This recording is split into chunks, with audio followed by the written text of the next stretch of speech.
नमस्कार मित्रों, मैं आपका astro friend astro Om Prakash astro divine light channel में आपका बहुत बहुत स्वागत है मित्रों। जैसे कि आपको दृष्टिगोचर हो रहा होगा कि आज हम भाव या भावेश बली है या निर्बली, ये कैसे पता लगाए मित्रों। जी हाँ मित्रों, जब भी हम कुंडली विश्लेषण की बात करते हैं तो हमारा कुंडली में लगन से लेकर के 12 भाव के स्वामी या 12 भाव निर्बली है या फिर बली है, इसके बारे में जब भली भांति हमें ज्ञान प्राप्त हो जाता है तो हम उस भाव से संबंधित कारकत्वों के बारे में हम बड़े ही सहज भाव से विचार कर सकते हैं। जी हाँ मित्रों, चलिए आपको आज हम एक महत्वपूर्ण विषय के बारे में बताने जा रहे हैं कि किस प्रकार भाव अथवा भाव के स्वामी, ये जो 12 भाव आपको दृष्टिगोचर हो रहा होगा मित्रों, तो ये 12 भावों के स्वामी और 12 भावों को यदि हम समझ जाते हैं, उनके बली अथवा निर्बली होने के जो गुण हैं उसको हम समझ जाते हैं, तो निश्चित रूप से हमें कुंडली विश्लेषण करने में, कुंडली विश्लेषण की शुद्धता को बता पाने में हम समर्थ हो पाएंगे। जी हाँ विद्यार्थियों, तो चलिए मैं एक बार पुनः आप सभी का बहुत बहुत हार्दिक अभिनंदन करता हूं मित्रों। यदि आप हमारे चैनल में नए हैं तो हमारे चैनल को लाइक करिए, सब्सक्राइब करिए, बेल आइकन घंटी को ऑल को दबाइए मित्रों, ताकि हम हमारे द्वारा जब भी वीडियो बनाया जाए तो तत्कालिक रूप से वो आपके पास पहुंच जाए।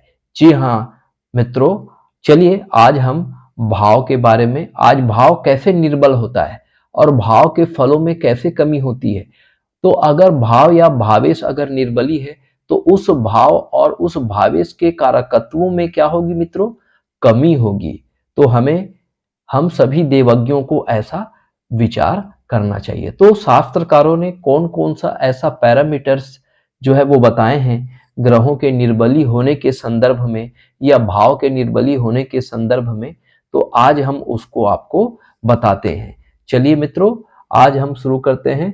हमारे शरीर में, हमारे जो कुंडली होता है उसमें 4-5 जो ग्रह होते हैं वो सबसे इंपॉर्टेंट होते हैं। जी हाँ मित्रों, उन ग्रहों के जरूर बली होने का और निर्बली होने का विचार जरूर हमें करना चाहिए। यदि हमारे पास कोई कुंडली है, कोई पत्रिका है, तो सबसे पहले हमें उन भाव को या उन ग्रहों के मजबूत स्थिति और कमजोर स्थिति का भली भांति ज्ञान होना चाहिए, तभी हम कुंडली का सही रूप से विश्लेषण कर पाएंगे।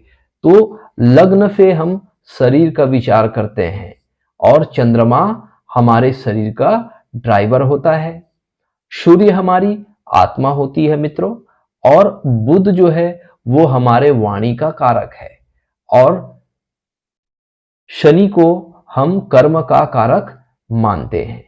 जी हाँ मित्रों, तो अगर ये पांचों ग्रह अगर पाप पीड़ित हो तो निश्चित रूप से हमारा जो है ये जो जीवन है वो कहीं ना कहीं क्या होता है, प्रभावित होता है। यदि हमारा शरीर में अगर हमारा लग्न अगर पाप पीड़ित हुआ तो हमारा शरीर में रोग हो जाएगा, और चंद्रमा यदि पीड़ित हुआ तो चूंकि हमारे शरीर को संचालित करने वाला जो ड्राइवर होता है वो चंद्रमा है, अगर चंद्रमा पीड़ित हुआ तो हमारे शरीर का संचालन सही रूप से नहीं हो पाएगा।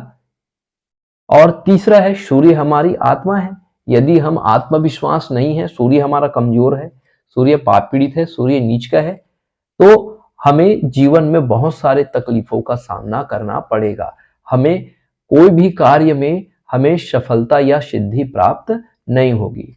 और अगला है मित्रों वाणी। अगर बुध जो है हमारे कुंडली में पीड़ित है, यदि हमारी वाणी अगर मधुर नहीं है, अगर हमारी वाणी में कोई विकार है, तो हम अपना कम्युनिकेशन स्थापित नहीं कर पाएंगे और लोगों के निंदा का पात्र बन जाएंगे। तो ये भी जो है हमारे जीवन का एक बहुत बड़ा यह बाधक है जीवन में। और सबसे इंपॉर्टेंट जो होता है मित्रों, वो हमारा कर्म अर्थात शनि। अगर हमारा कर्म यदि कहीं अगर खराब है, अगर हम सत्य धर्म और न्याय का काम नहीं कर पा रहे हैं, तो निश्चित रूप से हमारा जीवन जो है वो बहुत सारे विपत्ति, बहुत सारे संकटों से घिर जाएगा और हमारा जो जीवन है वो खराब हो जाएगा, हम बीमार हो जाएंगे। तो इस तरह से ये जो बेसिक जो बातें हैं मित्रों, इसका हमें सदैव ध्यान रखना है।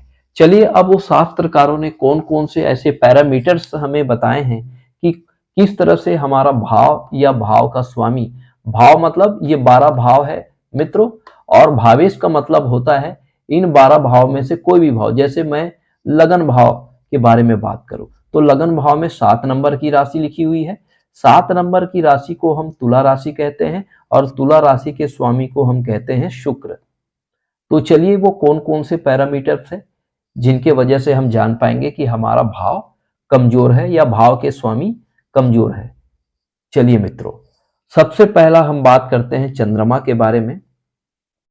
चंद्रमा यदि 6वें भाव, 8वें भाव या 12वें भाव में पाप युक्त हो, जैसे इस कुंडली में, उदाहरण कुंडली में तुला लगन की कुंडली है मित्रों, अगर हम चंद्रमा यदि 6वें भाव, 8वें भाव और 12वें भाव में पाप ग्रहों के साथ अर्थात चंद्र शनि, चंद्र राहु, चंद्र केतु इत्यादि पाप ग्रहों के साथ यदि 6वें, 8वें और 12वें भाव में हो, तो वो व्यक्ति जो है उसका चंद्रमा जो है वो कमजोर हो जाता है, क्योंकि चंद्रमा क्या है, शरीर का ड्राइवर है।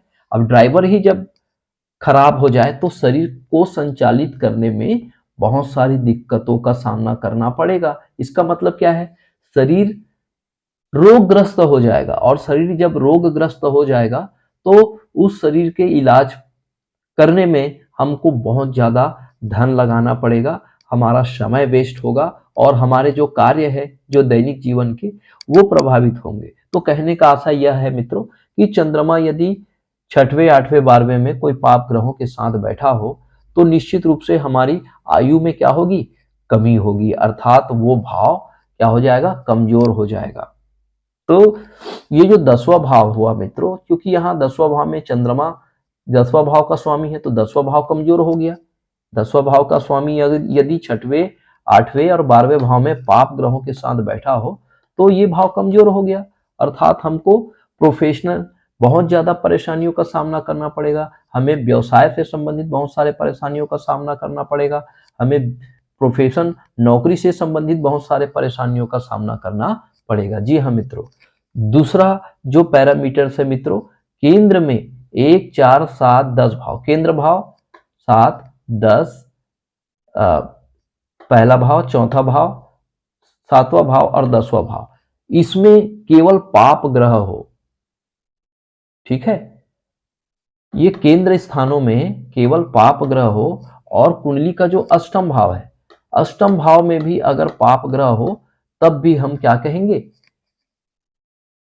तब भी हम कहेंगे कि ऐसा जातक जो है वो कोई रोग से ग्रसित हो सकता है, ऐसा जातक की आयु जो है वो क्या हो सकती है, कम हो सकती है।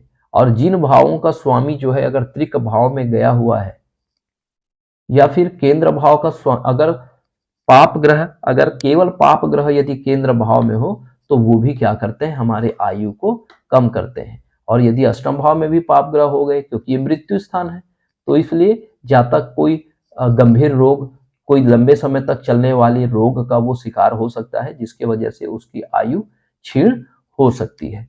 चलिए, अगला पैरामीटर्स के बारे में बात कर ले मित्रों, लग्न और अष्टम भाव में पाप ग्रह हो। ठीक है मित्रों, केवल लगन भाव जो कुंडली का पहला भाव होता है उसमें पाप ग्रह बैठा हो, पाप ग्रह मतलब राहु, मंगल, केतु, शनि, सूर्य, ये पाप ग्रह माने जाते हैं मित्रों। अगर ये लगन में अगर बैठे हुए हैं, और दूसरा चीज अष्टम भाव में भी कोई पाप ग्रह बैठे हुए हो, राहु, शनि, मंगल, केतु, सूर्य, ठीक है, 2 या 2 से अधिक अगर पाप ग्रह बैठे हुए हों, तब भी जो है वो क्या होता है, हमारी कुंडली या हमारा भाव जो है वो क्या हो जाता है, कमजोर हो जाता है। चलिए, अगला जो पैरामीटर्स है शास्त्रकारों ने हमें बताए हैं, अगला पैरामीटर्स जो है मित्रों, लग्नेश का डिस्पोजिटर नीच राशि में। डिस्पोजिटर मतलब क्या होता है, ये हमारा लग्नेश है, ठीक है। अब लग्नेश कहां बैठा है मित्रों, अब यहां पर आप देख रहे हो लग्नेश जो है वो 6 नंबर की राशि में बैठा हुआ है, ठीक है। तो लग्नेश का स्वामी कौन हुआ, लग्नेश जिस राशि में बैठा हुआ, तो लग्नेश जो है वो कन्या राशि में बैठा हुआ है। तो कन्या राशि का स्वामी बुध, यदि वो अपने नीच राशि में हुए, अर्थात बुध कौन से राशि में नीच हो जाते हैं मित्रों, बुध जो है वो मीन राशि में नीच के हो जाते हैं। अगर ये बुध अगर मीन राशि में जाके बैठ जाए, लग्नेश का डिस्पोजिटर मतलब लग्नेश जिस राशि में बैठा है, लग्नेश जो है वो कन्या राशि में बैठा है, कन्या राशि का राशि स्वामी बुध है। अब बुध अपने नीच की राशि, बुध किस राशि में नीच के होते हैं, मीन राशि में नीच के होते हैं। जब बुध मीन राशि में बैठता है तो ऐसा जातक का जो लग्नेश है वो क्या हो गया, कमजोर हो गया। तो भाव क्या हो गया, कमजोर हो गया। लग्न भाव जो है वो क्या हो गया, कमजोर हो गया। अर्थात जैसे ही लगन कमजोर होगा, हमारा शरीर कमजोर होगा, तो हमारा मन भी क्या हो जाएगा, कमजोर हो जाएगा। हम देखते हैं मित्रों, जब हम रोगी हो जाते हैं, रोगग्रस्त हो जाते हैं, जब हमारा शरीर में कोई कष्ट होता है, दर्द होता है, तो हमारा मन सबसे ज्यादा क्या होता है, परेशान होता है। हम दुखी शरीर नहीं होता, दुखी हमारा क्या होता है, मन होता है। क्योंकि इस शरीर को संचालित करने वाला मन क्या होता है, मन एक ड्राइवर होता है। मन ही तो, हम कोई भी काम को मन से ही करते हैं। अगर मन हमारा अच्छा नहीं हुआ तो हम कोई भी काम को अच्छे से नहीं कर पाएंगे। इसलिए मन का अच्छा होना बहुत जरूरी होता है मित्रों। अगर शरीर कमजोर हुआ तो हमारा मन भी कमजोर हुआ। अगर हम अपने खान पान पर अगर सही ध्यान नहीं देंगे, यदि हम भूखे होंगे, तो हम किसी भी ज्ञान को क्या सीख सकते हैं, क्या क्या अंतःकरण कर सकते हैं, क्या नहीं मित्रों। तो शरीर का स्वस्थ होना बहुत जरूरी है और हमारा लगन का अच्छा होना बहुत जरूरी है। तभी हमारा मन जो है वो क्या होगा, अच्छा होगा। चलिए, अब हम चंद्रमा के बारे में बात करते हैं मित्रों। अर्थात चंद्रमा जिस राशि में बैठा हो, अब इस कुंडली में आप देख पा रहे हैं चंद्रमा जो है वो वृश्चिक राशि में 8 नंबर की राशि में बैठा हो, और वृश्चिक राशि का राशि स्वामी होता है मंगल। अगर मंगल अपने नीच की राशि में बैठा हो, मंगल कौन सी राशि में नीच के होते हैं मित्रों, कर्क राशि में मंगल नीच का होता है। तो चंद्रमा जिस राशि में बैठा हो, वृश्चिक राशि में बैठा है चंद्रमा, वृश्चिक राशि का स्वामी कौन होता है, मंगल। यदि मंगल कर्क राशि चंद्रमा में नीच के होते हैं, अगर मंगल अपने नीच की राशि कर्क राशि में यदि विराजित हो, तो ऐसा कहा जाएगा कि चंद्रमा जो है वो क्या है, कमजोर हुए। और चंद्रमा क्या है, चंद्रमा हमारे शरीर का ड्राइवर है। अगर हमारा मन ही कमजोर हो गया, हम मानसिक रूप से बहुत ज्यादा कमजोर हो गए, तो फिर हम इस शरीर रूपी गाड़ी को हम नहीं चला पाएंगे। ठीक है, ये शरीर रूपी गाड़ी को हम नहीं चलाएंगे, क्योंकि हम मन के ही वशीभूत होकर के प्रत्येक कार्य को करते हैं। यदि कार्य में हमारा यदि मन नहीं लग रहा है, यदि हमारा मन उच्चाट हो गया है, तो हमारा मन कोई भी काम में नहीं लगेगा, या किसी भी काम को हम मन से नहीं कर पाएंगे। और जब किसी काम को हम मन से नहीं कर पाएंगे, तो उस काम में हमको सफलता प्राप्त नहीं होगा।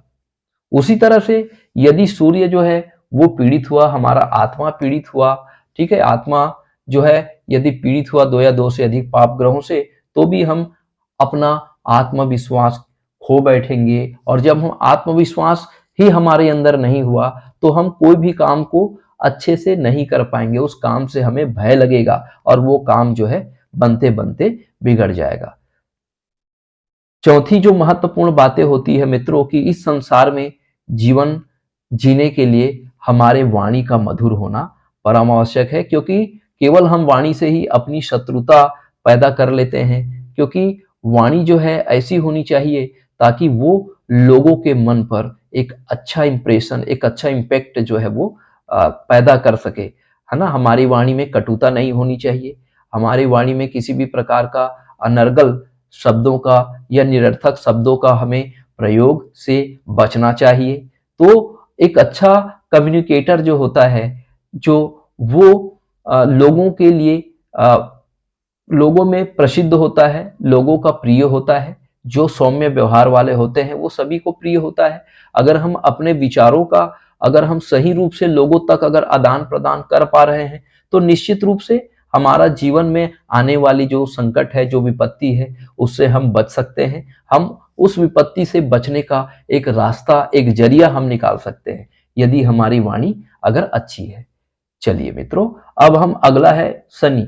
अगर हमारे कुंडली में यदि शनि पीड़ित है, 2 या 2 से अधिक पाप ग्रहों से पीड़ित है, या शनि जिस राशि में बैठा हो उसका जो डिस्पोजिटर है वो नीच राशि में बैठा हो, तो ऐसे कंडीशन में हमारा जो कर्म है, ठीक है, वो कर्म पर उसका प्रभाव पड़ता है। यदि हमारे कर्म यदि सही नहीं हुआ, यदि हम कोई झूठ बोल रहे हैं, यदि हम कोई चोरी कर रहे हैं, कोई भी प्रकार का काम, क्रोध, मद, लोभ, कोई भी मनोविकार से हम पीड़ित है, संदूषित है, हमारा कर्म अच्छा नहीं है, हम किसी मजदूर वर्ग का, किसी गरीब का यदि हम हक मारते हैं, यदि उनका हम शोषण करते हैं, तो कहीं न कहीं हमारा ये कर्म भाव का स्वामी शनि जो है वो पीड़ित होता है। और जब शनि पीड़ित हुआ तो निश्चित रूप से इनकी दशा, अंतर्दशा, महादशा, प्रत्यांतर दशा में हमें क्या होगा? दंड प्राप्त होगा, हमें अपने कर्मों का फल प्राप्त होगा। तो इन तमाम पैरामीटर्स को हम देखते हैं मित्रों,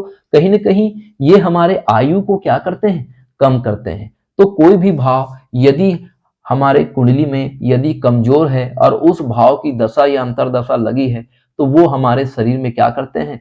रोग पैदा करते हैं। जी हाँ मित्रों, और यही रोग जो है वो हमारे आयु को कम करते हैं। तो इस तरह मित्रों, आज हम अगर कोई भाव निर्बली हो तो उसका क्या प्रभाव हमारे जीवन में पड़ता है, इसको हम बड़े ही सरल और सहज भाव से आपके सामने प्रस्तुत किए, और आपने भी बहुत धैर्य और बहुत शांति के साथ, बड़े आनंद के साथ आज का हमारा सेशन को आप एंजॉय किए होंगे। आपने अपना कीमती समय हमें दिया, आपका बहुत बहुत आभार, बहुत बहुत साधुवाद। यदि आप हमारे चैनल में नए हैं, इस चैनल को लाइक करिए, सब्सक्राइब करिए, शेयर करिए। यदि आपके मन में कोई सुझाव है तो जरूर हमें बताइए, क्योंकि आपके सुझाव हमें प्रेरणा प्रदान करते हैं। यदि आपको अपनी कुंडली एनालिसिस करानी है तो हमारे दिए गए डिस्क्रिप्शन बॉक्स में जाकर आप अपना कुंडली एनालिसिस करा सकते हैं, क्योंकि आप अगर आपको यह ज्ञात हो जाए कि आपको जो दशा लगी हुई है वो दशा नाथ यदि आपके कुंडली में कमजोर है, तो आप जरूर उस दशा नाथ से संबंधित जो कारकत्व है, जो रोग है, ठीक है, जो विकार है, उसके बारे में आप पता लगा सकते हैं। अगर आप अपने कमजोरियों का पता लगा लिए तो उसको दूर करने का आप प्रयास कर सकते हैं और अपने इस जीवन को सफल बना सकते हैं। मित्रों, यदि आपके मन में किसी भी प्रकार का कोई क्वेरीज है, कोई क्वेश्चन है, तो जरूर शेयर करिए, जरूर पूछिए, जरूर उस जिज्ञासा को शांत करिए। मित्रों, आप कीमती समय हमारे इस चैनल को दिए, आपका आशीर्वाद निरंतर रूप से हमें प्राप्त हो रहा है। आप इसी तरह से अपना स्नेह और आशीर्वाद बनाए रखिए। आप स्वस्थ रहे, आप मस्त रहे, परमात्मा आपकी मनोकामना पूरी करे। इसी शुभ और मंगल कामनाओं के साथ नमस्कार।